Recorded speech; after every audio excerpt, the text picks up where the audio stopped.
waa Kër Massar Sud ñoo xool ba mu doy leen ñu fal ko def ko maire mu war a am liggéey bu am solo bu ngeen war a liggéeyal donc dañuy ñaan Bilal Diatta ñu bàyyi ko nu mu gën a gaawee parce que waa Kër Massar Sud dañ kaa soxla mooy seen maire ñi doon présenté wu candidat dafa bëri woon waa Kër Massar Sud jël seen confiance teg ko ci kaw bi nga xamante ne si mooy Bilal Diatta donc dañuy ñaan ñu bàyyi ko ci nu mu gën a gaawee parce que lii nag du lenn lu dul persécution du lenn lu dul oppression te oppression boobu nag ñun waa Kër Massar maire yi nga xamante ne dañoo bokk département Kër Massar yëpp dañoo oppression boobu noonu dafa doy nous réclamons la liberté immédiate du maire de la commune de Kër Massar Sud monsieur Mouhamed Bilal Diatta loolu doonul lu ñuy ñaan dañ koy réclamer dañ koy dem xeex pour que maire Bilal Diatta ñoo suñu ñun parce que ñun ñooy ay naataangoom di wax ni nag bu fekkente ne daa am lu ñu naan ak képp kuñ fa mën a indi ñun maire yi duñu liggéey ak moom te duñ ko yaatal suñu département. Mouhamed Bilal Diatta la waa Kër Massar Sud fal moom la ñuy àndal moom la ñuy xeexal moom la ñuy yaatal moom la ñuy liggéeyal loolu nag il faut mu leer parce que am na ay dossiers yi nga xamante ne moo gën a tàng fopp li nga xamante ne moom lañ jàppee Bilal Diatta mais yéen ñu si jàppuñ si li mel ni rapport Cour des comptes épinglé ay ministre lu mel ni 94 milliards yi lu mel ni 29 milliards Prodac je pense que justice si loolu la war a yëngu si loolu la war a ubbi ay dossiers parce que loolu moo ëppal njëriñ askanu Sénégal loolu moo ëppal njëriñ askanu Kër Massar mais pas di jàpp suñuy doom mais pas di jàpp suñuy maire donc man loolu laa bëggoon wax di wax ni Kër Massar yëpp taxaw nañu tey les 6 communes le conseil du département pour xeex pour que suñuy doom yi nga xamante ne ñoo nekk si kaso bi génn mais pour que également ñi nga xamante ne mooy suñu naataangoon suñu collègue suñu xarit di suñu doomu ndey Mouhamed Bilal Diatta génn si mu gën a gaawee loolu doonul lu ñuy ñaan lu ñuy exiger la donc loolu laa bëggoon wax maa ngi gërëm ñëpp maa ngi sant ñëpp.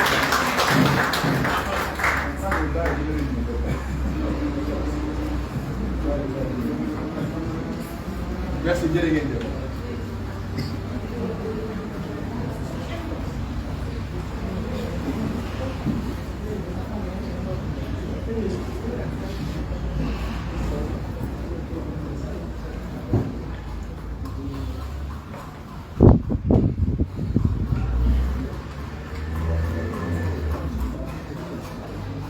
ginnaaw bi ñu gis ko ci sitaani ci wër gu yàlla sant yàlla bi ci rasulullah sallallahu alayhi wa sallam di jaajëfal ñi fi teew ñëpp nous sommes dans un mois saint de Ramadan di baalu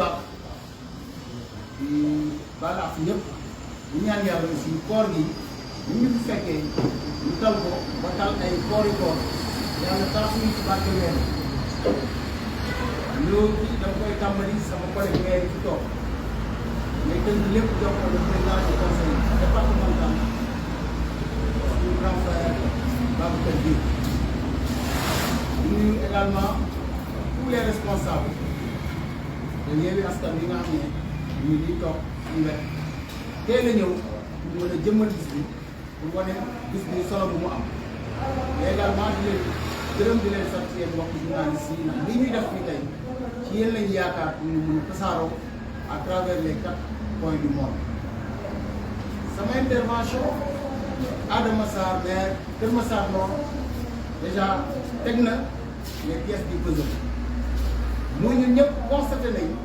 les arrestations abusives yu fi am ci jamono yi partout au Sénégal mais notamment dans le département de Kër Massar qui est un nouveau département ci biir arrestation yooyu suñu naataango suñu xarit suñu frère suñu collègue maire Mouhamed Bilal Diatta bokk na ci te arrestation boobu dafa am soubassement de sabotage il faut ñu wax ko il faut appeler un chat par un chat ndaxte lu toll ne Kër Massar Sud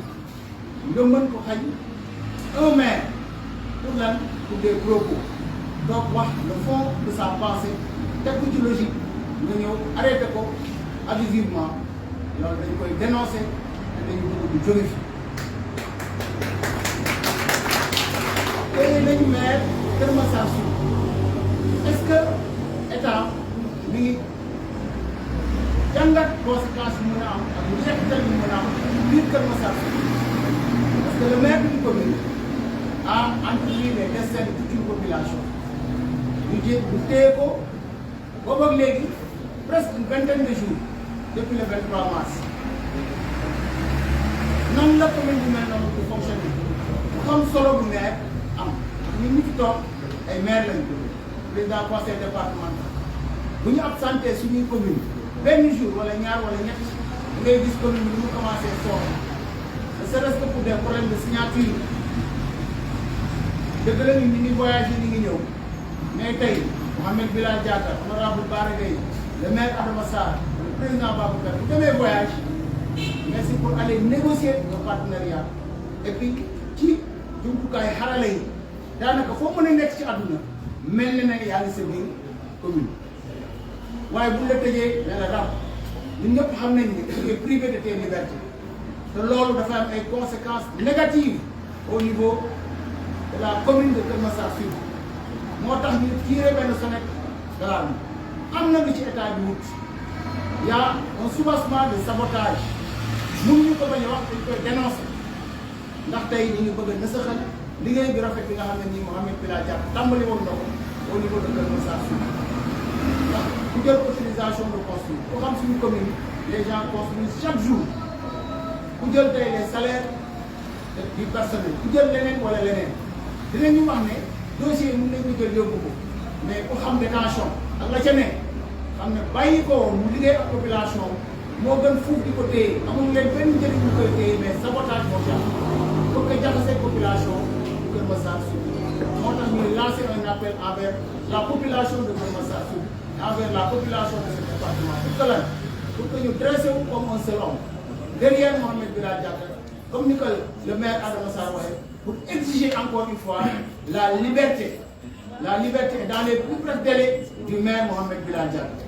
ndax buñ ko deful ñu ngi bloqué benn commune te blocage boobu suñ ko toppee ba ci biir sabotage te am na lu ci wut loolu ci wut bu fekkee ni état def na ko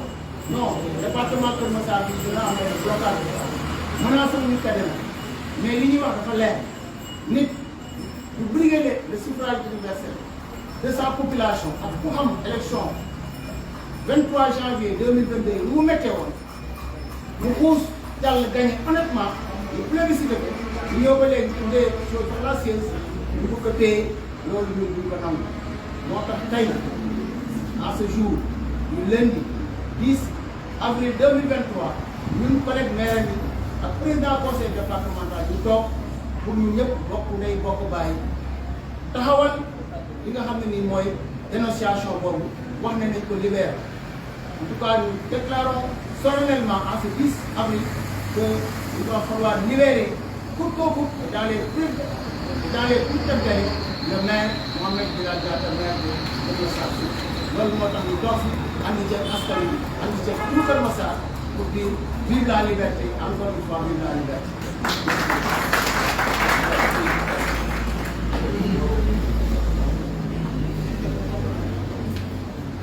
Il me semble que mes amis et collègues n'ont pas gêné aujourd'hui. Bonjour tout le monde, messieurs, dames de la presse nationale et internationale, monsieur le président du conseil départemental de Kër Massar, monsieur le maire de Kër Massar Nord, monsieur le maire de Jaxaay, monsieur l'adjoint au maire de Kër Massar Sud, représentant notre ami, frère et collègue Mouhamed Bilal Diatta. Je voudrais de prime abord remercier tous les journalistes d'avoir effectué ce déplacement, venu couvrir notre manifestation, qui, somme toute, pouvait être organisée par la coalition Yewwi Askan Wi, mais est organisée par les 5 maires Yewwi du département de Keur Massar, plus le président du conseil départemental. Pourquoi nous avons tenu à faire cette précision? Parce que celui qui a été arrêté est un collègue maire. Et moi qui vous parle, je suis à mon deuxième mandat de maire. J'ai été élu pour la première fois en 2014 et réélu en 2022. Mais la manière dont j'ai été élu en 2014 est diamétralement opposée de celle de 2022. Pourquoi?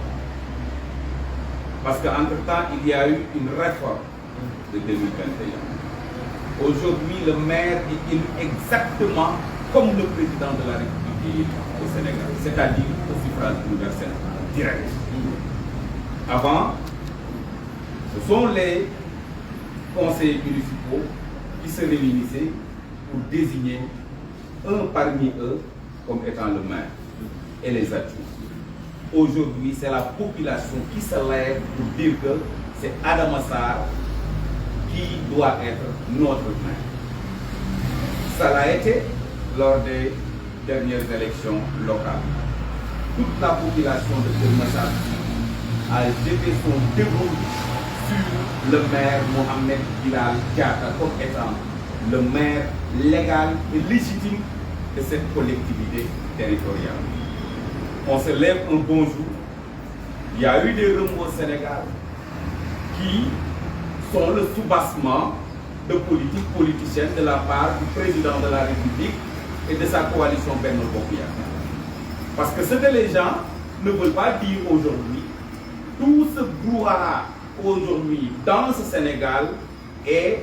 le soubassement d'une candidature non encore déclarée pour un troisième mandat. Si le président de la République n'ose pas le dire pour le moment, nous, population du Sénégal, nous, opposants, on est en mesure de dire que Doufi Amé, parce que nul ne peut faire plus de 2 mandats consécutifs.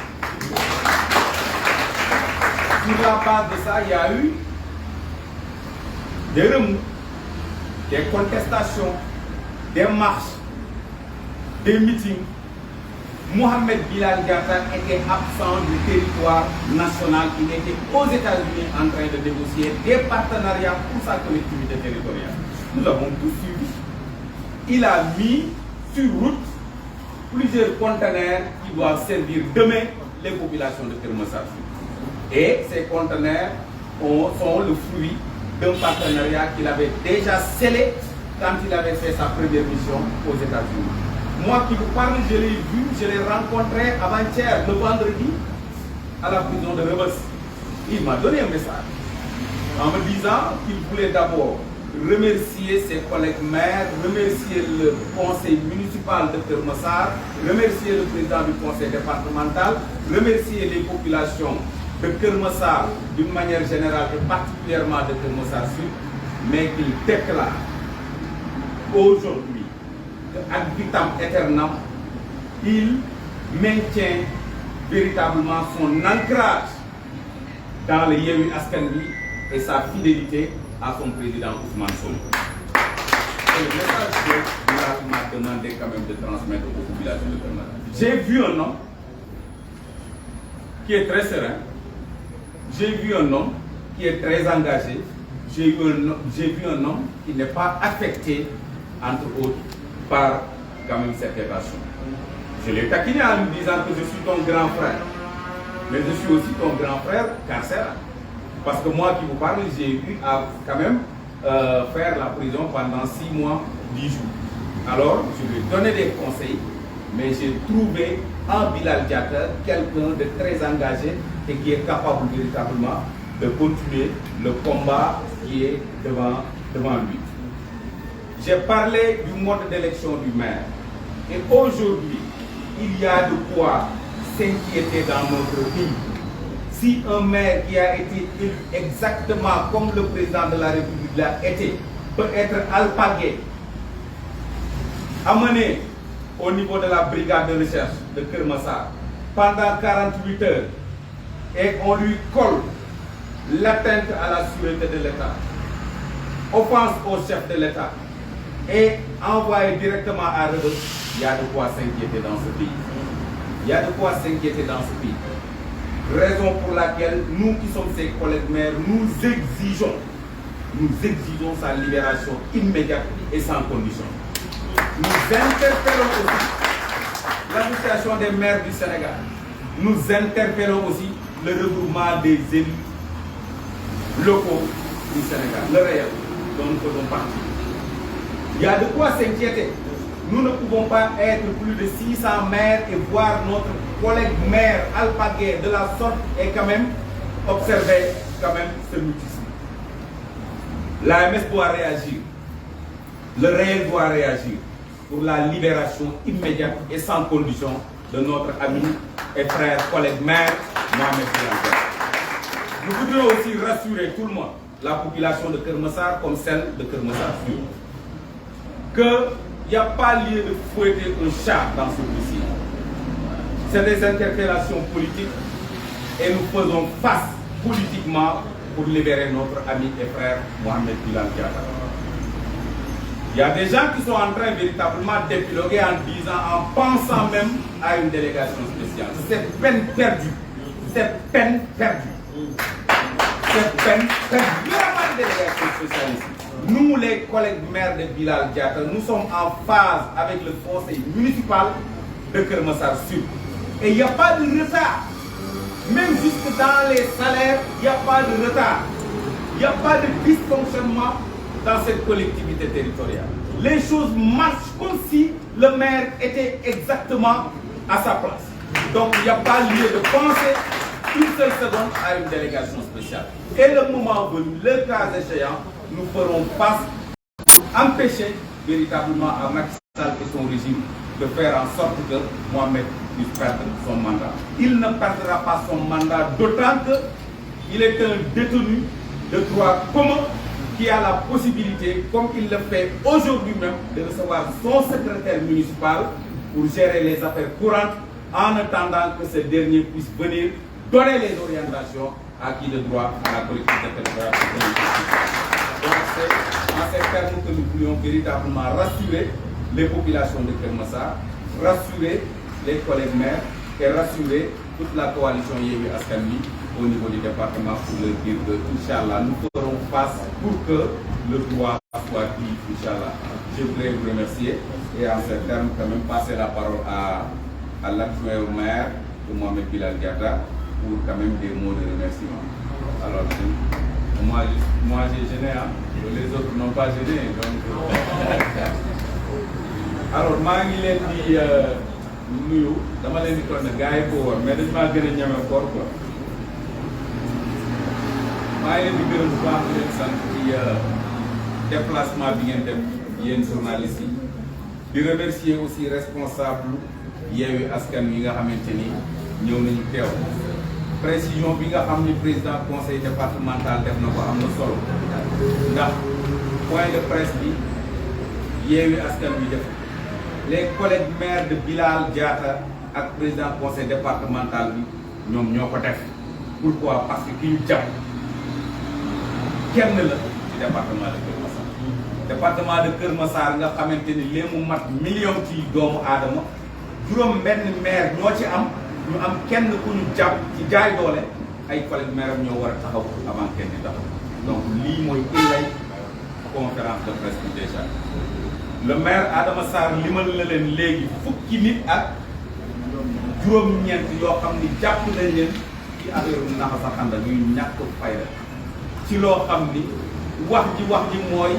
ki fi nekk moo bëgg a def troisième mandat sañagu ko wax nit ñi njortu loolu di ci wax di ci jëf ngir empêcher lu mel noonu képp ku ci wax ñu jàpp la dugal ci kaso au moment où nous vous parlons fukki doomu Keur Massar ak juróom-ñeent ñu ngi ci kaso bi mais bi nga xamante ni mënuñoo te bañ a wax muy bu Mohamed Bilal Diatta ku ne xam na ni bi coow li di am mu ngi ko fekk États-Unis d'Amérique bi mu jógee Amérique ak bi muy dellu matul 3 semaines ndax ba mu fa njëkkee dem ci formation dafa am benn partenariat bi mu ngi nii teg na ci bateau bi ñetti conteneurs yoo xamante ni matériel la def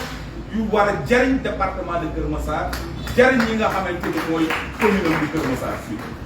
kooku ñëw après manifestation yi ay la yëwan ñu dégg le procureur général loolu fàtte woon naa ko sax wax mu jël Mouhamed Bilal Diatta yi ñu xam ñu di ko boole ci mbiri force spéciale ñu ñàkk fare yoo xamante ni kenn xamul fan la ko jël donc Mouhamed Bilal Diatta dama bëgg a rappeler ni ñu fale Macky Sall noonu la ñu ko fale man ñii di wax ak yéen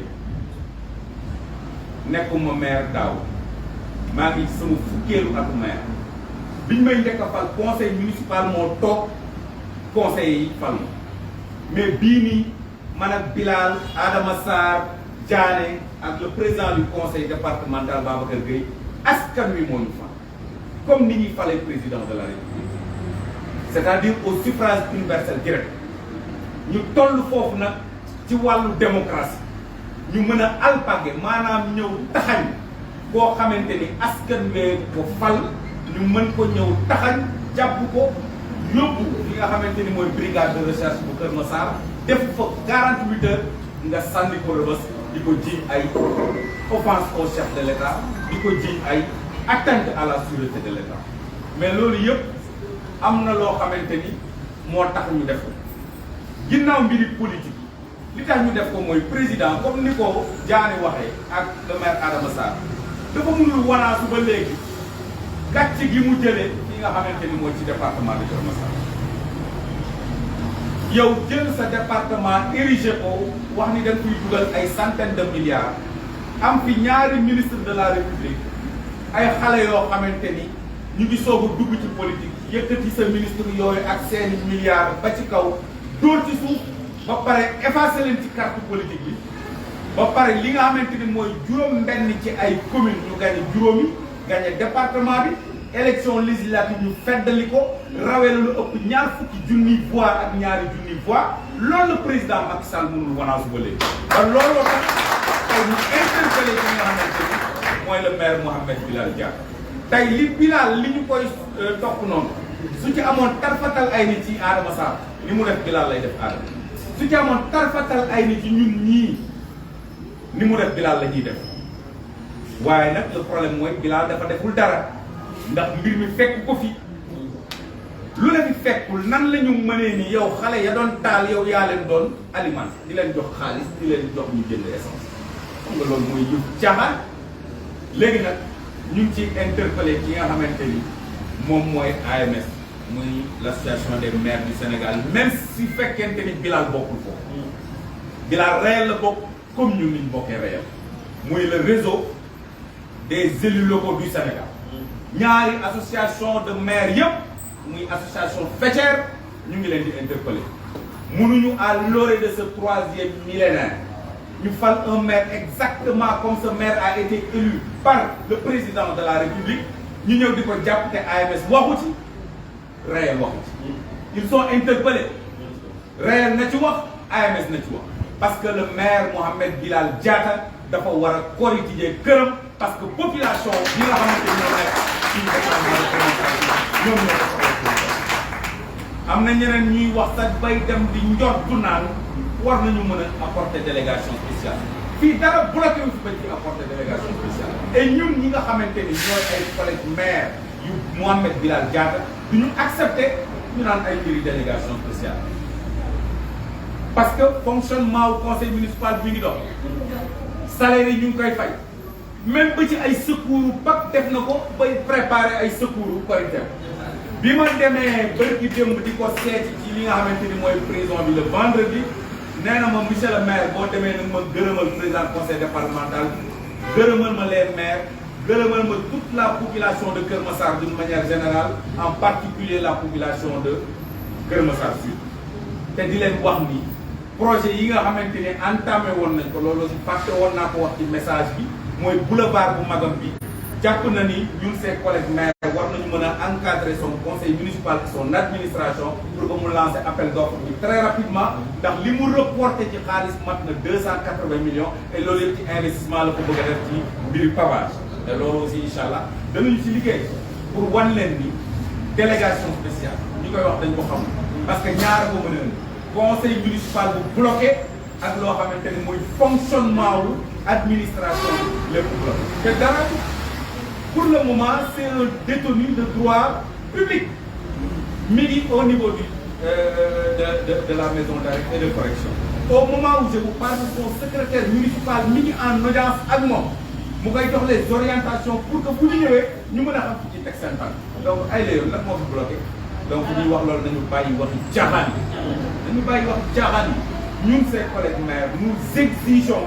que Mohamed Bilal Diatta ñu libéré ko dans les meilleurs délais et loolu du lu ñuy ñaan lu ñuy exiger la parce que deful waxul ñi def wax ñu ngi ci Macky Sall mu leen di tam-tamal te ñooñu seen place moo nekk ci prison Mohamed Bilal Diatta un maire exemplaire comme moom jàpp naa ni waruñu ko sa place n'est pas en prison donc ñu ngi ñaan ñëpp ñu jàpp ci combat bi incha allah ba li nga xamante ni moom lañu war a def ñu jàpp mu ñu libéré maa ngi leen di sant bu baax di ma yeggee di sant na maam yàlla la nekk ah su ma yeggee di sant maam yàlla la nekk faale ni ana ñu ak jaañe liggéey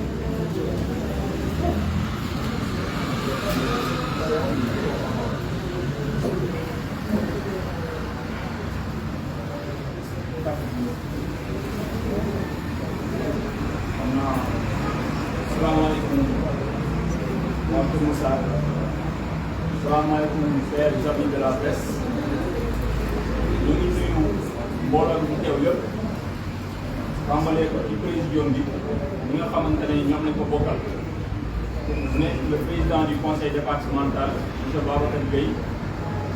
nekk monsieur le maire de Jaxaay monsieur Abdou Aziz Diané nekk monsieur le député maire de Yeumbeul Sud honorable Bara Gaye nekk monsieur le maire de Keur Massar Nord monsieur Adama Sarr comme ni ñu ko waxee ñu nekk adjoint au maire ci ki nga xamante ne nii moom mooy suñu collaborateur suñu xarit monsieur le maire Bilal Diatta ñu am taxawaay yu rafet yoo xam ne ñoom tey moom lañ fi taxawee ñu leen ci sant bu baax leen ci gërëm au nom de toute la population de Keur Massar Sud, au nom du conseil municipal de Keur Massar Sud, au nom de Bilal Diatta. Comme ni ko honorable waxee laata ñoo tàmbali point de presse bi ñu ngi déggante avec le secrétaire municipal de la commune bu yóbbante yi nga xamante ne ni mu ngi jógee ci maire di firndeel rek kàddu yi fi jib yëpp que ne la commune de Keur Massar Sud ne subit aucun blocage administratif. Barki démb dañ doon def ci secours de toute la communauté chrétienne satisfaction 100% la ñu am ñu def ko ci anam yi nga xamante ne nii noonu la jaaduwee avec la collaboration bien sûr du maire. ñun nag population de Keur Massar Sud ci njàqare lañ nekk ci lañ nekk donc bu ñu gisee les collègues de monsieur le maire Bilal Diatta ñëw def taxawaay bu mel nii ñun dañuy gën a gëm ne y a eu du changement à Keur Massar parce que lii amaana peut-être mu fi soog a am monsieur le maire am na lu mu ci wax parce que bi ñu defee Keur Massar département ki nga xam ne mooy njiitu réew bi defoon na ci yaakaaram trop investir bi ay doomu milliards yoo xamante ni kenn mënul xam xayma nu mu toll terewul département bi ñëwaat ci loxo opposition bi tey ñun ñu jàpp ne sax loolu moom moo nekk conséquence su arrestation Bilal donc Macky Sall su fekkee ne dafa am lu ko mit Keur Massar jàpp nañ ne su amee kenn ku mu ko war a diglanteel askan bi la war a doon parce que askan bi ñoo ko joxul seeni baat ci Keur Massar askan bi ils ont choisi Modou Bara Gaye askan bi ils ont choisi président Babacar Gueye askan bi ils ont choisi monsieur Diané ils ont choisi Adama Sarr mais askan bi askanu Keur Massar Sud ils ont choisi Mohamed Bilal Diatta à Keur Massar Sud donc li Keur Massar Sud yelloo li Keur Massar Sud bëgg mooy libérer le maire dans les plus brefs délais parce que ñun Keur Massar Sud on a d'autres défis à relever parce que ñun ñoo nekk la seule commune boo xamante ne nii tey amul sax salle de délibération suñu conseil municipal fi ñu koy defee dañu ko abal amuñu centre d'état civil amuñu maison des femmes amuñu sax terrain sportif boo xamante ne nii jeunes yi dañ fa regroupé pour la commune je dis bien ñoo ma si département mais ne serait-ce que pour la commune Kër Massar Sud amul sax terrain de football. donc yooyu noonu yëpp nekk ay défis yoo xamante ku ci nekk priorité la hôpital sax amuñu ko ainsi de suite bu ñu ko doon lim tey xam naa ne sax duñ fi jógee donc vu ce contexte là pour man am na leneen loo xamante ne fa lañ doon xaaree nguuru Macky Sall lu dul di jàpp ki nga xam ne moom moo nekk le premier magistrat de la commune di ko teg loxo ba pare li si gën a métti nag moo ne il est le seul yéen les journalistes mu ngeen nekk témoin tey Sénégal ba mu daj benn maire dañ ci teg loxo muy Bilal Diatta. Pourquoi? Parce qu'il est victime de son propre opinion en tant que leader d'opinion, en tant que leader politique légalement élu, légitimement élu mu génn wax xalaatam di teg ko loxo donc loolu injustice la te bu fekkee justice bu Sénégal dafa bëgg liggéey pour ñun am na lu ko doy sëkk monsieur le maire sànq am na lu mu ci indi mooy ne rapport Cour des comptes bi nga xamante ne nii jaar na quelque temps ci ginnaaw bëri ay ministères yoo xamante ne ministères yi ñu ci épinglé wu la jënd wàññi pratiquement tous les ministères dañu ci épinglé te ba léegi ñu ngi dox seen soxla keroog dégg nañ le président de la République dans son discours du 3 avril mu wax yu am solo jëmale ko ci Kër Massar comme lu ci mel ni ci cadre sécurité ak lu ci mel ni ci cadre infrastructure bu fekkee ne loolu rek la Macky Sall yéene askanu Sénégal kon ñun xam nañ ne teguñu fenn mais nag il faut mu xamante ne dafay jeex li mu bëgg Kër Massar amu ko ci local yi amu ko ci législative yi te ak neen nu mën a demee tamit du ko mës a am donc Kër Massar tey rawatina ñun notre commune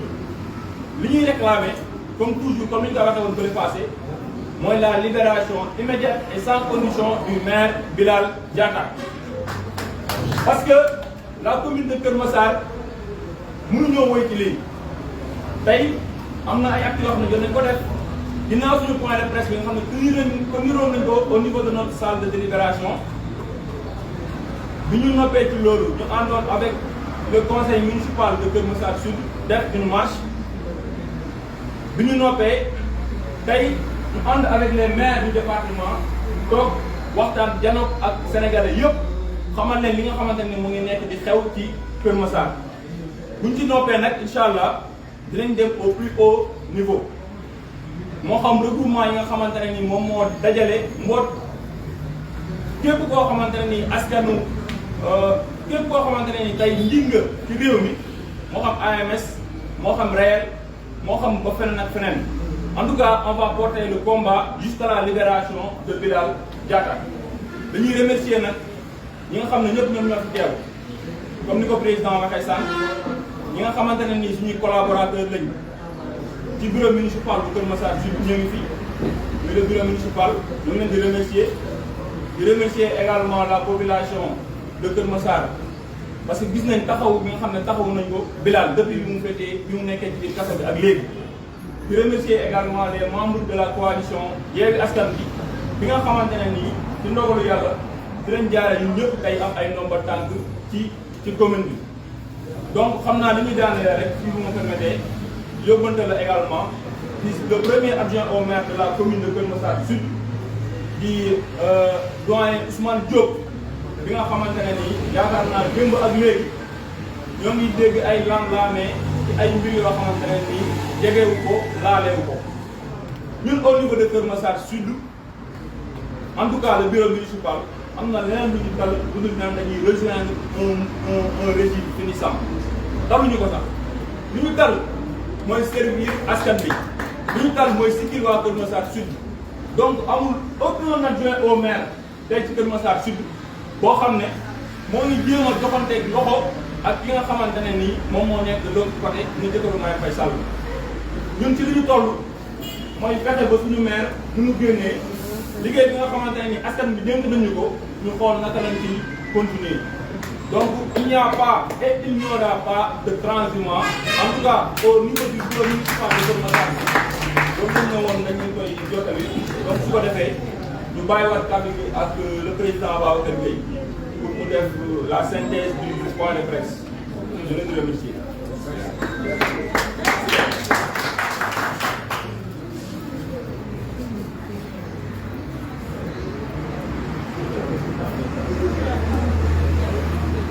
léegi xam naa parce que la cause est entendue li ñu ciy préciser rek mënuñu déroger à la règle li fi suma collègue yi wax loolu la ñuy wax mooy la libération de Mouhamed Bilal Diatta ce n'est pas une demande c'est une exigence sa place mooy ca mairie ba mu mën a diligenter les affaires de la mairie donc dañuy demander à ce que ñu libérer ko dans les meilleures conditions. damay faral di wax ne la démocratie c'est un phénomène social c'est la raison pour laquelle askan wi li ñu bëgg loolu en définitive loolu moom mooy li société bi bëgg li peuple bi bëgg loolu moo tax ñu naan force restera au peuple parce que la démocratie c'est un phénomène social loolu lu am solo su ko dañ koy rappeler autorités yi demande leen à ce que ñu libérer Bilal Diatta donc li collègue yi wax li def suñu camarade honorable Bara ñeneen wax ko fi te mooy li mu interpellé les associations des élus locaux loolu aussi dañ koy réitérer l'AMS ak le réel pour que ñu monter au créneau pour que ce problème là ñu régler parce que aussi on ne peut pas avoir plus de 500 maires ñu jàpp un seul maire ñëpp toog di seetaan c'est inacceptable te nous sommes tous pour di ko bàyyee bu jàll nous sommes tous en sursis et je pense que su boobaa en ce moment nga falu maire en tant à partir du suffrage universel direct la lay jariñee ne serait-ce que mun nañu la bàyyi ba sa mandat jeex mais je pense que suffrage universel direct boo ko xasee parce que askan bi li ma wax sànq rek moo ci ne askan bi buñ la yaakaaree jël seen baat ñu ñëpp jox la war na am sax lu ñu xool